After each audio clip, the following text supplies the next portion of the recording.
நேயர்களுக்கு வணக்கம். இன்றைக்கு நம்ம பார்க்க போவது doctor சி.கே. Nandagopalan. Metal elements and நான் மெட்டல் யூனிவர்சிட்டி 23 சொன்னீங்க உடம்புல. ஆஸ்ட்ரோஃபிசிக்ஸ்னு ஒன்று இருக்கு இல்லையா? சரி. ஆஸ்ட்ரோஃபிசிக்ஸில் நவீன விஞ்ஞானமும் நிறைய ஒர்க் பண்ணிட்டு வராங்க. விஞ்ஞானன்றது ஒரு சின்ன குழந்தை தான். இப்போ விஞ்ஞானமே குழந்தை. 2ஆம் உலகப் போருக்கு அப்புறம் ஆரம்பிச்சது தான் நாங்கள் விஞ்ஞானம் பெரிய லெவலில். இன்னொரு 200-300 வருஷமோ 2000-3000 வருஷம் போனால் இந்த சயின்ஸ் எங்கேயோ போயிடும். ஆமாம், அதில் ஆஸ்ட்ரோஃபிசிக்ஸில் அவங்க வந்து அந்த அட்டாமிக் ஸ்ட்ரக்சர் ஆஃப் த பாடியை படிக்கிறாங்க. படிக்கும்போது ஒரு மனித செல் எடுத்து என்னெல்லாம் அட்டாமிக் எலிமெண்ட் இருக்குன்னு பார்க்குறாங்க. பார்க்க தான் முடியுது. 10 நான் மெட்டல் எலிமெண்ட்டும் 11 மெட்டல் எலிமெண்ட்டும் இருக்குது. எலிமெண்ட்ஸ்னால் பேசிக் எலிமெண்ட்ஸ் தான் ஆட்டம்ஸ். தைராய்டு வந்து வெனேடியம் பவர். தைராய்டு ரிசெப்டார் ஒவ்வொரு செல்லுக்கும் இருக்கணும். அதனால தான் அங்கே வெனேடியம் வைக்கிறான் கடவுள். ஒரு விரல் இருக்குங்க, இந்த விரல் வந்து இரும்பில் பண்ணல, காப்பரில் பண்ணல, அலாயில் பண்ணல, டைட்டானியம் இல்லை டைட்டானியமில் பண்ணல, எந்த மெட்டல் காம்பனண்ட்லையும் பண்ணல.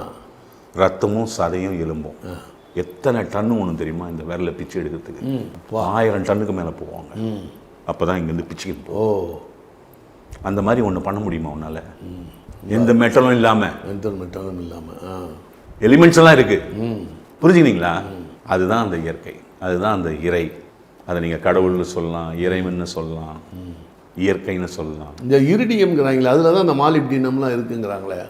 இரிடியம்ன்றது ஒரு காம்பனண்ட்டுங்க. நம்ம எர்த்தில் நம்ம கண்டுபிடிச்ச காம்பனண்ட்டில் அது ஒன்று, அவ்வளோதான். அதை வந்து ஸ்பேஸ் டெக்னாலஜிக்கு யூஸ் பண்ணுறாங்க.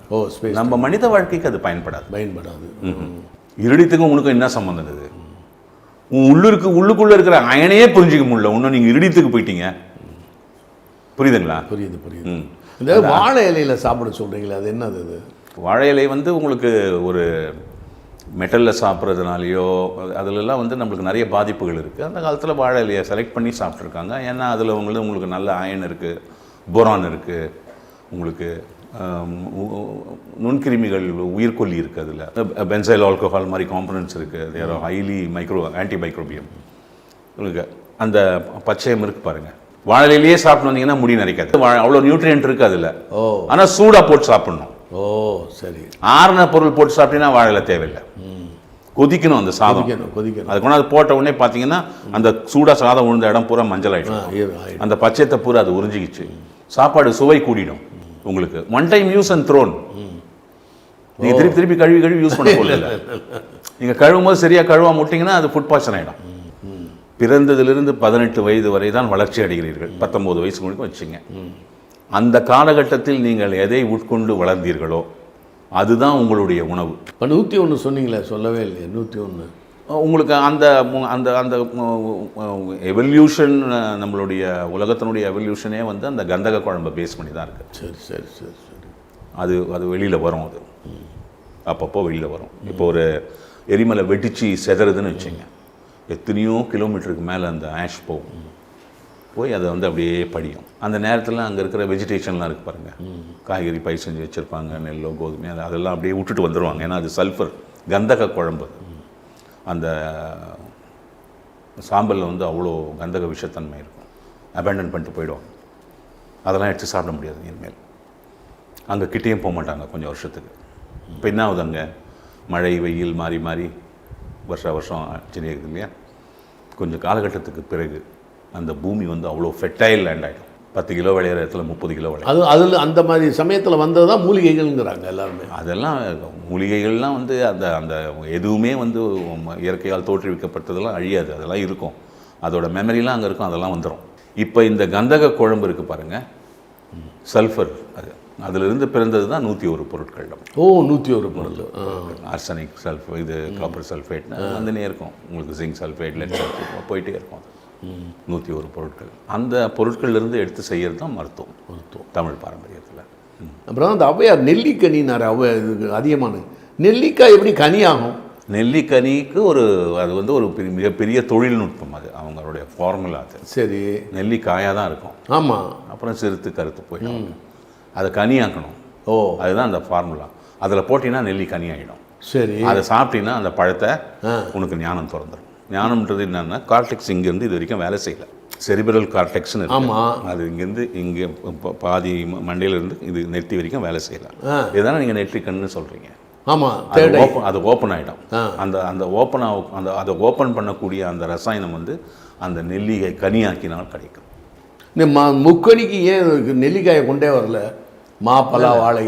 நெல்லிக்கனி கிடையாதே. அதனால வாழை வந்து மிக உயரிய ஒரு பழம். வாழை வந்து ரத்த சுத்தி உங்களுக்கு. மாம்பழம் கருவிருத்தி. மாம்பழம் கருவிருத்தியா?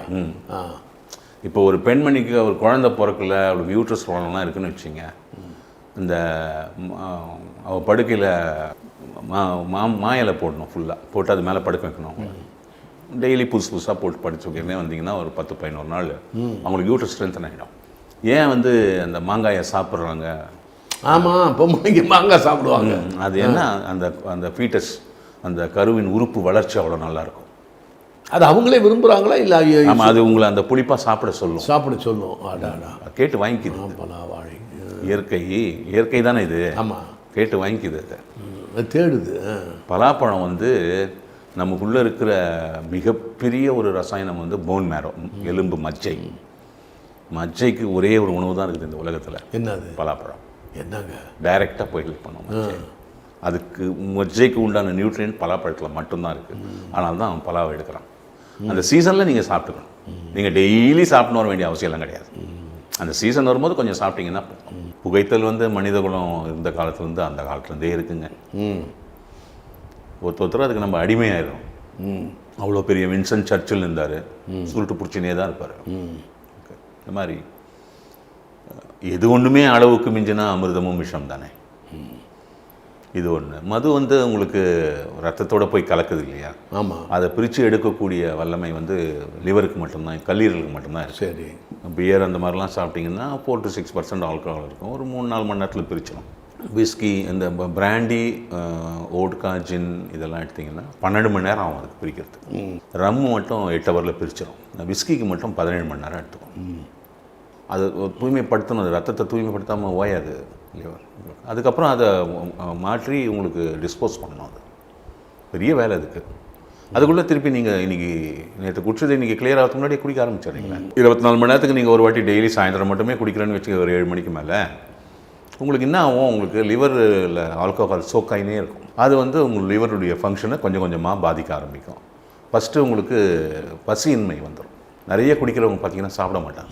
ஏன்னா அதுக்கு அந்த ஆசிட்ஸ் ப்ரொடியூஸ் பண்ணுறதுக்கு டைம் இல்லை. நீங்கள் எடுத்துன்னு வர குப்பையை பிரிக்கிறதுக்கு தான் அது வேலை பண்ணிடுது. உங்களை சாப்பிட விடாது. ஏன்னா எனக்கு டைம் இல்லையே. நீ பாட்டு திருப்பி உணவையும் கொண்டாந்து போட்டிங்கன்னா நான் எங்கே போகிறது? என் டிபார்ட்மெண்ட் ஃபுல்லாக வேலை செஞ்சுன்னு இருக்குது. இதே வந்து ஒரு அளவோடு அதை பயன்படுத்துனீங்கன்னா உங்களுக்கு அவ்வளோ தாக்கம் இருக்காது. இந்த உலகம் வந்து நுண்கிருமிகளுக்கு சொந்தமானது. அது வந்து 6 வகைப்படும். பாக்டீரியா, ரெண்டாவது ஆர்கியா, ஃபங்கஸ், ஆல்கி தெரியல, பாசி, ஆல்கி, புரோட்டோசோவா சிங்கிள் செல் ஆர்கானிசம். சரி. வைரஸ் 6. இன்னொன்று இருக்குது வெளியில். இன்னொன்று அந்த பேரசைட்ஸ்ன்னு சொல்லுவாங்க, ஒட்டுண்ணி. அது வந்து மல்டி செல்லுலார் ஆர்கானிசம்ஸ், அனிமல்ஸில் இருக்கும், நம்மளுக்கு வந்துடும். அந்த வைரஸில் வந்து நம்ம இன்னும் நுண்கிருமிகள் வந்து 1% கூட படிக்கலை. என்னங்க அது? 1% கம்மியாக தான். எது? அமெரிக்காக்காரன், ஐரோப்பியர்? இந்த உலகத்தில் வந்து 1 லட்சம் பூச்சி வகை இருக்குங்க. இது வரைக்கும் 10,000 தான் பார்த்து பேர் வச்சிருக்கு. உங்கள் உடம்புக்குள்ளே இருக்கிற மைக்ரோ ஆர்கானிசத்தை பூரா கலெக்ட் பண்ணி எடுத்தால் அதனுடைய சைஸ் எவ்வளோ தெரியுமா? உங்கள் லிவரோட சைஸ். ஸ்ப்ரெட் ஆகிருக்கு. ஸ்கின் தான் உடம்புக்குள்ளே இருக்கிறதுலே மிகப்பெரிய உறுப்பு. உடம்பு ஃபுல்லாக மூடி போற்றி வச்சுருக்கேன். இது வழியாக எந்த மைக்ரோ ஆர்கானிசமும் உள்ளே வர முடியாது. ஏன் சொல்லு? தெரியல. அதனால தான் அங்கே அவ்வளோ மைக்ரோ ஆர்கானிசம் கொடுத்துருக்கான். ரெடியாக நின்றுக்கிறாங்க, வந்தவொடனே வெட்டிடுவாங்க. நல்லா. ஆமாங்க. இப்போ இது வயலில் வேலை செய்கிறவங்களுக்கெல்லாம் கேன்சர் வந்தோ இல்லை இது ஆட்டிசமோ சாமன் சிண்ட்ரோமோ நான் பார்த்ததே இல்லை. வயலில் வேலை செய்கிறவங்களுக்கு கொரோனா கூட வர மாட்டேங்குது. வெயிலில் நேரம் நிற்கிறான், கடுமையாக உழைக்கிறான். இவன் பூராமே இந்த ஹையர் கிளாஸுக்கு தான் இந்த கொரோனாவெலாம் வருது. அவங்களுக்கு வந்து உழைப்பு இருக்குங்க. உழைப்பு இருக்கும்போது உங்களுக்கு என்ன ஆகும் அப்படின்னு கேட்டிங்கன்னா, சூரியனுக்கு கீழே இருக்கான், சூரியனுக்கு கதிர்வீச்சு அவனை கான்ஸ்டண்ட்டாக அவனை தொடர்பில் இருக்கான். அப்போ அவனுக்கு வந்து என்ன ஆகும் அப்படின்னு கேட்டிங்கன்னா, அவன் வந்து மருத்துவம்ன்றதே ஒன்று தானேங்க.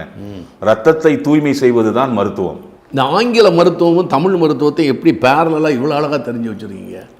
இல்லை, இப்போ உங்களுக்கு வந்து இப்போ ஒருத்தர் வராரு என்கிட்ட, அவர்கிட்ட வந்து நீங்கள் வந்து ஒரு குண்மம் அப்படின்னு நீங்கள் தமிழில் ஆரம்பித்து பேசினா அவருக்கு ஒன்றும் புரியாது. இன்றைக்கி இருக்கிறது நம்ம வந்து மாடர்ன் சயின்ஸில் we are addicted and subjected condition to modern சயின்ஸில் வந்துட்டோம் எல்லாருக்குமே.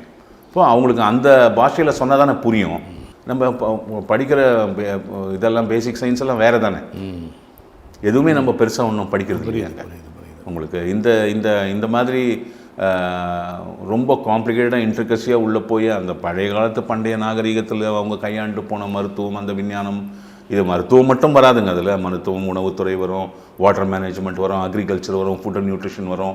நிறைய சப்ஜெக்ட் உங்களுக்கு தெரிஞ்சால் தான் எதை ஒன்றுமே நீங்கள் புரிஞ்சிக்க முடியும். எல்லாமே வந்து இன்டர்டிபெண்ட் தானே, ஒன்றை சார்ந்து தான் இருக்கும். இப்போ உங்களுடைய ஒரு ஒரு ஒரு மனித உடல், உயிருடன் கலந்த மனித உடல் வந்து ஒரு டிபெண்டன்ட் ஃபேக்டர் கிடையாது, ஒரு இண்டிபெண்டன்ட் ஃபேக்டர் கிடையாது, டிபெண்டன்ட் ஃபேக்டர் அது வந்து இயற்கையை சார்ந்து தான் இருக்குது. அந்த இயற்கைக்கும் இந்த மனித உடலுக்கும் உள்ள அந்த ஒரு உறவை வந்து நம்ம இன்னும் படிக்கலை நவீன விஞ்ஞானத்தில். அந்த உறவு படிக்கும் பொழுது தான், ஏன்னா every minute, sometime every minute also every hour உங்கள் மெட்டபாலிசம், ரேட் ஆஃப் மெட்டபாலிசம், உங்களோட மெட்டபாலிக் ஆக்டிவிட்டீஸும் மாறினே இருக்கும். ஏன்னா வெளியிலேருந்து கமாண்ட் வந்துனே இருக்குது, அதுக்கேற்ற மாதிரி அது மாறினே இருக்குது உள்ள. இன்றைக்கி நீங்கள் ஒரு பிளட் டெஸ்ட் எடுத்துகிட்டு நாளைக்கு ஒரு பிளட் டெஸ்ட் எடுத்திங்கன்னா வேறு ஒன்றுமே இல்லை. குளுக்கோமீட்டர் எடுத்துங்க, 5 விரலில் குத்துங்க, 5 டெஸ்ட் எடுங்க, இதை குத்துங்க, இது குத்துங்க, இது குத்துங்க, 5 வேறு காட்டும். என்னங்க அது? ஆமாம், சரி. அடாடாடாடா. ஒரு ஒரு ரத்தத்தை போய் நீங்கள் பெருசாக ஒன்றும் படிக்கலாம் முடியாது. படிக்கலாம். அதுக்கு அடுத்த 1 மணி நேரம் பொறுத்து வேறு மாறும். அது எப்படி நீங்கள் படிப்பீங்க சொல்லுங்கள்? படிக்க முடியாது. ஒரு ரத்தம் உள்ளே இருக்கும் போது இருக்கிற நிலையும் வெளியில் வந்த பிறகு இருக்கிற நிலையும் ரெண்டும் வேறு.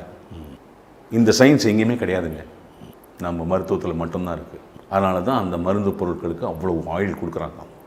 எக்ஸ்பைரி டேட்டுன்னு ஒன்று வைக்கிறீங்க. ஆமாம் ஆமாம் ஆமாம் ஆமாம். அது என்ன? அது ஒன்றுமே கிடையாது. பயோடிகிரேடபிலிட்டி.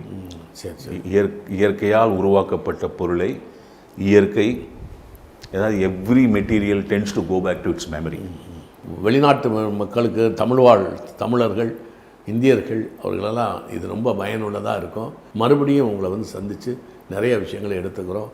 நன்றி, வணக்கம். வணக்கம். வணக்கம். வணக்கம்.